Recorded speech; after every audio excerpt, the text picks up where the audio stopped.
Allah'ın ipine sımsıkı sarılın. Bölünüp parçalanmayın. Allah'ın size olan nimetini hatırlayın. Hani siz birbirinize düşman olmuştunuz da o kalplerinizi birleştirmişti. Onun nimeti sayesinde kardeşler olmuştunuz. Yine siz bir ateş çukurunun tam kenarındaydınız. O sizi oradan alıp kurtarmıştı. İşte Allah size ayetlerini böyle apaçık bildirir ki doğru yola eresiniz.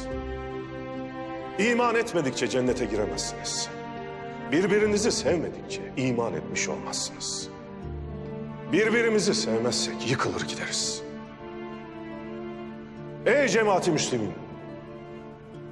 Milletler topla tüfekle, zırhla, ordularla yıkılmazlar.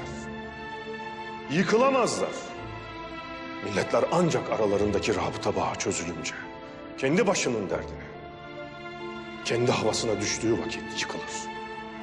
Şimdi bizim işimize fitne salmak isteyenler iftira atıyorlar. Atacaklar. Bıkmadan, usanmadan yapacaklar. Ancak bir ve beraber olursak bu badireleri atlatabiliriz. Ancak birbirimizi seversek yaşarız.